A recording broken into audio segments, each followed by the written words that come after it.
এবার ক্যাব পাবনার সচেতনতামূলক সভা আদর্শ গার্লস হাই স্কুলে অনুষ্ঠিত। আব্দুল মোমিন সাগরের পাঠানো তথ্যচিত্রে ডেস্ক রিপোর্ট। 1978 সালের ফেব্রুয়ারিতে ঢাকায় প্রতিষ্ঠিত ভোক্তাদের অধিকার ও স্বার্থ সংরক্ষণে সচেতনতা বৃদ্ধি এবং নীতিমালা প্রণয়নে কাজ করে থাকা বেসরকারি অলাভজনক স্বেচ্ছাসেবী সংস্থা consumers association of Bangladesh cab এর পাবনা জেলা শাখার আয়োজনে ভোক্তা সচেতনতামূলক সভা অনুষ্ঠিত হয়েছে। আজ মঙ্গলবার 27 মে সকাল 11টায় শহরের রাধানগরে অবস্থিত ঐতিহ্যবাহী আদর্শ গার্লস হাই স্কুলের হলরুমে 1.5 ঘণ্টাব্যাপী এ অনুষ্ঠান অনুষ্ঠিত হয়। প্রধান অতিথির বক্তব্য দেন পাবনা জেলা প্রশাসক কার্যালয়ের সহকারী কমিশনার ও এক্সিকিউটিভ ম্যাজিস্ট্রেট সুবীর নন্দী।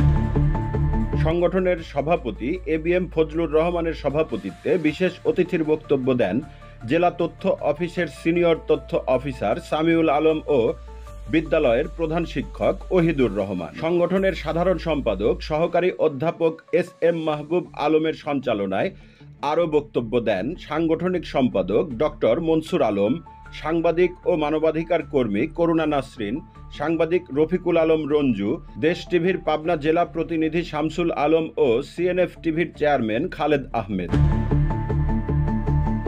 উপস্থিত ছিলেন ক্যাবের সদস্য মাহবুবা কাজল, দৈনিক ভোরের দর্পণের জেলা প্রতিনিধি হুমায়ুন রাশেদ, দৈনিক দেশের পত্রের জেলা প্রতিনিধি মোহাম্মদ মনিরুজ্জামান, আইভি ইসলাম পিঙ্কি ও বিদ্যালয়ের 1.5 শতাধিক শিক্ষার্থী। অনুষ্ঠানের শুরুতে পবিত্র কুরআন থেকে তিলাওয়াত করেন 8ম শ্রেণীর চামেলি শাখার ইয়াসমিন ইসমা জুই।